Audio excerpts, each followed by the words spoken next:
Hello everyone. तो आज के सीरीज में मैं आप सभी के साथ टीचिंग एप्टीट्यूड यानी कि शिक्षण अभिरुचि से related most important selected previous year में पूछे गए क्वेश्चंस को शेयर करूंगी। तो फ्रेंड्स, इसके लिए आप सीरीज में लास्ट तक बने रहें और अपनी तैयारी के साथ साथ डेली इन प्रैक्टिस सेट के क्वेश्चंस को जरूर सॉल्व करें ताकि जो आपकी तैयारी है वो और ज़्यादा बेहतर हो सके। तो चलिए फ्रेंड्स, कंटिन्यू करते हैं हम आज की सीरीज को। तो देखिए, पहला क्वेश्चन है, यदि विद्यार्थी यह न समझे कि कक्षा में क्या पढ़ाया गया है तो शिक्षक क्या अनुभव करेगा। देखिए, क्लास में जब कोई टीचर पढ़ाते हैं, ठीक है, और बच्चों को समझ में ही नहीं आता हो कि क्या पढ़ाया जा रहा है, तो इस कंडीशन में टीचर कैसा फील करेगा, आपसे पूछ रहा है। तो राइट आंसर होगा, टीचर को अपने पढ़ाने के तरीके में बदलाव लाना होगा, ठीक है, यानी कि उसे दूसरे तरीके से समझाना चाहिए। तो राइट आंसर होगा ऑप्शन बी। सेकंड क्वेश्चन है, शिक्षक द्वारा दिए जाने वाले गृह कार्य की मात्रा एवं प्रकार का निर्धारण करना चाहिए। यानी कि जब एक टीचर होमवर्क देता है बच्चे को तो कितना होमवर्क देना है, किस तरीके का होमवर्क देना है, ये निर्धारित करना चाहिए। छात्रों के मतों द्वारा, विषय वस्तु की जटिलता द्वारा, गृह कार्य से उत्पन्न होने वाले अधिगम द्वारा या कक्षा के कालांश द्वारा। तो देखिए, होमवर्क जो है बच्चे को अधिगम द्वारा देना चाहिए, यानी कि गृह कार्य से उनको कितना सीखने को मिल रहा है, ठीक है, अधिगम से मतलब है सीखने से, ठीक है, तो कितना वो सीख रहे हैं इस पर निर्धारित होना चाहिए। नेक्स्ट क्वेश्चन है, शिक्षा के क्षेत्र में ली जाने वाली परीक्षा से हम जान सकते हैं। देखिए, एजुकेशनल फील्ड में जो एग्जाम लिए जाते हैं उससे हम क्या जान सकते हैं कि विद्यार्थी का शैक्षिक विकास सही दिशा में हो रहा है या नहीं हो रहा है, ठीक है, तो ये हम इससे जान सकते हैं। राइट आंसर होगा ऑप्शन डी। अगला क्वेश्चन है, जो अध्यापक कक्षा अध्यापन में उत्साही होते हैं, यानी कि क्लासरूम टीचिंग में जो टीचर एक्साइटेड होते हैं, प्रायः वह अपने छात्रों को अध्यापन अधिगम की प्रक्रिया के अंतर्गत कर लेते हैं, यानी कि वो जो पढ़ा रहे होते हैं बच्चे को उसमें पूरी तरीके से क्या कर देते हैं, समावेशित कर देते हैं, ठीक है, तो राइट आंसर हो जाएगा ऑप्शन सी। नेक्स्ट क्वेश्चन है, प्राथमिक स्तर के बच्चों को पढ़ना सिखाना हो तो उसका कठिनाई स्तर, यानी कि देखिए जो प्राइमरी लेवल के बच्चे होते हैं, ठीक है, उनको पढ़ना सिखाना है हमने, तो उसका कठिनाई का स्तर सरल से कठिन की ओर होना चाहिए।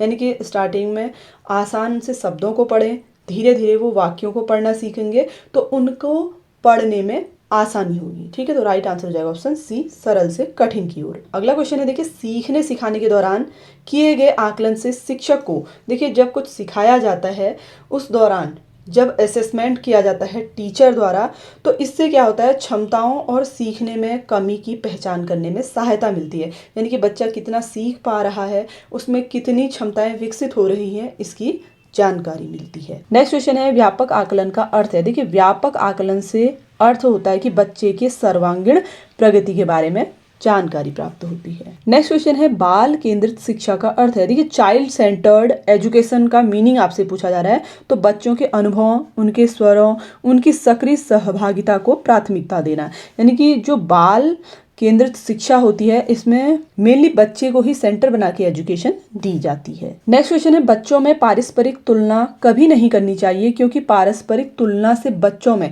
देखिए बच्चों में कंपेयर कभी नहीं करना चाहिए आपस में। ऐसा क्यों कहा जा रहा है, इससे सबसे पहली बात तो देखिए बच्चों में हीन भावना जागृत होती है, दूसरा है द्वेष की भावना जागृत होती है, ठीक है। देखिए, आत्मविश्वास में वृद्धि तो होगी नहीं, ये रॉन्ग होगा, तो दोनों ऑप्शन सही है, फर्स्ट और सेकंड, ठीक है, तो ऑप्शन ए इसका राइट आंसर होगा। नेक्स्ट क्वेश्चन है, एक सृजनात्मक बच्चे की विशेषताएं हैं। देखिए, क्रिएटिव बच्चे के कैरेक्टरिस्टिक कौन कौन से होंगे, विचार और कार्य की मौलिकता का प्रदर्शन, समस्याओं के प्रति उच्च स्तर की संवेदना, सोचने विचारने के नवाचारी तरीके। तो देखिए, जो बच्चे क्रिएटिव होते हैं उनमें सारी ही क्वालिटी होती हैं, ठीक है, तो राइट आंसर हो जाएगा ऑप्शन डी।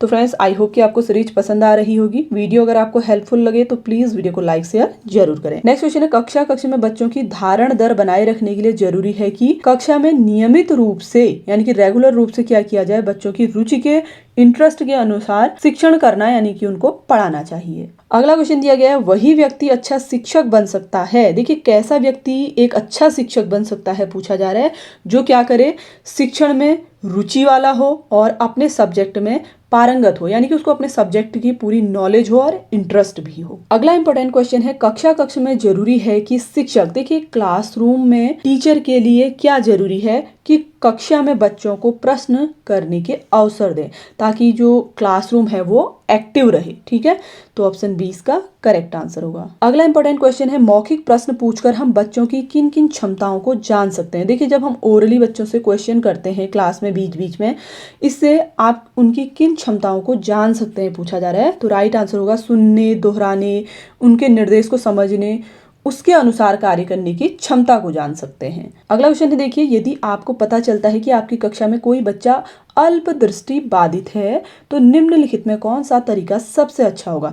देखिए, आपकी क्लासरूम में कोई बच्चा थोड़ा बहुत देख पाता है, यानी कि उसको कम दिखाई देता है थोड़ा, तो इस कंडीशन में सबसे अच्छा तरीका कौन सा होगा पूछा जा रहा है। तो राइट आंसर होगा कि हम उसको क्या करें, श्यामपट्ट के नज़दीक बिठाएं और थोड़ा बड़े अक्षरों में लिखने का प्रयास करेंगे। ठीक है, तो राइट आंसर होगा ऑप्शन डी। अगला क्वेश्चन देखिए, बच्चों के विकास के विभिन्न पहलुओं की समझ एक शिक्षक के लिए आवश्यक है क्योंकि इससे, देखिए, जो बच्चे का डेवलपमेंट है, ठीक है, उसके सारे ही पहलुओं को समझना एक टीचर के लिए जरूरी है। क्यों कहा जा रहा है ऐसा, क्योंकि इससे क्या होगा, शिक्षक को बच्चों की व्यक्तिगत भिन्नता के अनुरूप कक्षा शिक्षण करने में सहायता मिलेगी। पहली बात तो ये सही है।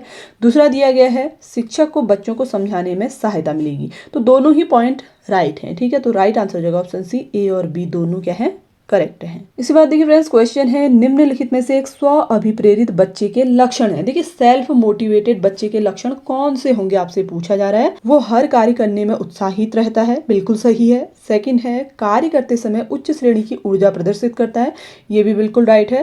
थर्ड है, डांट के भय से कार्य करता है। देखिए, जो बच्चे सेल्फ मोटिवेटेड होते हैं उनको डांटने की जरूरत नहीं पड़ती है। ठीक है, तो राइट आंसर हो जाएगा इसमें ऑप्शन 1 और 2। ठीक है, तो बी वाला क्या होगा, करेक्ट आंसर होगा। अगला क्वेश्चन दिया गया, आकलन का क्या उद्देश्य होना चाहिए। देखिए, असेसमेंट का एम आपसे पूछा जा रहा है, क्या होना चाहिए। सीखने के दौरान कमियों की पहचान व निराकरण, यानी कि जब बच्चे सीखते हैं, ठीक है, उस दौरान उनमें क्या कमियां हैं उनकी पहचान की जा सके और उनका सॉल्यूशन निकाला जा सके। तो राइट आंसर होगा ऑप्शन सी। अगला क्वेश्चन दिया गया है, समान शैक्षिक अवसर इस कथन से तात्पर्य है सभी लोगों को एक जैसी शिक्षा देना, सभी को समान अवसर प्रदान करना जिससे वे अपनी योग्यता के अनुरूप शिक्षा प्राप्त कर सकें, या फिर सभी को शिक्षा प्राप्त करने के लिए योजनाएं बताना। देखिए, समान शैक्षिक अवसर का मीनिंग होता है कि सभी को समान अवसर प्रदान किए जाएं ताकि वे अपनी योग्यता के अनुरूप क्या कर सकें, शिक्षा प्राप्त कर सकें। ठीक है, तो राइट आंसर होगा ऑप्शन डी। अगला क्वेश्चन दिया गया है आपको, देखिए, निम्नलिखित में कौन सा कथन शिक्षण के संदर्भ में सत्य है, यानी कि टीचिंग के संदर्भ में इसमें राइट ऑप्शन कौन सा होगा। उत्तम शिक्षण वह है जिसमें शिक्षक और शिक्षार्थी दोनों ही क्रियाशील रहते हैं, यानी कि टीचर और स्टूडेंट दोनों ही क्या रहें, एक्टिव रहें, उसे हम क्या बोलेंगे, सबसे उत्तम शिक्षण बोलते हैं। ठीक है, तो यही ऑप्शन इसमें करेक्ट होगा। अगला क्वेश्चन दिया गया है, विद्यार्थियों में नैतिक गुणों का विकास तब हो सकता है। देखिए, कब विद्यार्थियों में नैतिक गुणों का विकास होगा, जब हम स्वयं नैतिक गुणों का अनुकरण करें और विद्यार्थियों को उसके लिए अभिप्रेरित करें। ठीक है, तो राइट आंसर होगा ऑप्शन बी। क्वेश्चन नंबर 172 है, यदि कोई शिक्षक अपने विषय का पाठ्यक्रम समय से पूरा नहीं कर पाता, सबसे अच्छा तरीका कौन सा होगा जो उसे करना चाहिए। देखिए, अगर टीचर द्वारा उसका पाठ्यक्रम समय से पूरा नहीं किया जाता है तो इस कंडीशन में एक टीचर को अपने पाठ्यक्रम को पूरा करने के लिए एक्स्ट्रा क्लासेस लेनी चाहिए। ठीक है, तो राइट आंसर होगा ऑप्शन ए। अगला क्वेश्चन दिया गया है, यदि किसी शिक्षक को कक्षा शिक्षण के दौरान विद्यार्थी द्वारा पूछे गए प्रश्न का उत्तर नहीं आता तो उसे क्या करना चाहिए। देखिए, क्वेश्चन कई बार आपसे एग्जाम में पूछा जाता है कि अगर क्लासरूम टीचिंग के दौरान अगर शिक्षक को क्वेश्चन का आंसर नहीं आता है तो उसे कहना चाहिए कि वो उसका उत्तर विस्तार से अध्ययन के बाद बताएंगे। ठीक है, तो राइट आंसर होगा इसमें ऑप्शन सी। नेक्स्ट क्वेश्चन है, यदि आपकी कक्षा में कोई विद्यार्थी अधिकतर अनुपस्थित रहता है तो आप क्या करेंगे। देखिए, अगर कोई स्टूडेंट आपकी क्लास में अब्सेंट रहता है ज्यादातर, तो आप सबसे पहले उसके कक्षा में अनुपस्थित होने का कारण जानेंगे। नेक्स्ट क्वेश्चन है, विद्यालय में शिक्षक अभिभावक बैठक आयोजित करने के क्या उद्देश्य होने चाहिए। देखिए, पेरेंट्स टीचर मीटिंग के लिए पूछा जा रहा है, क्या एम होना चाहिए। तो राइट आंसर होगा ऑप्शन बी, कि बच्चे के सबल एवं कमजोर पक्षों के विषय में चर्चा की जाए ताकि बच्चे के बारे में समय समय पर सही जानकारियां प्राप्त हों। तो फ्रेंड्स, ये तो थे टीचिंग एप्टीट्यूड से related most important selected question जो आप सभी के साथ आज के इस वीडियो के माध्यम से मैंने शेयर किए। आई होप कि आपको सीरीज पसंद आई होगी, वीडियो हेल्पफुल लगा हो तो प्लीज़ वीडियो को लाइक शेयर, चैनल को सब्सक्राइब जरूर कर लें। इसके नेक्स्ट पार्ट में हम इसके आगे के क्वेश्चन कंटिन्यू करेंगे, तो इसके लिए आप चैनल से जुड़े रहें। Thanks for watching.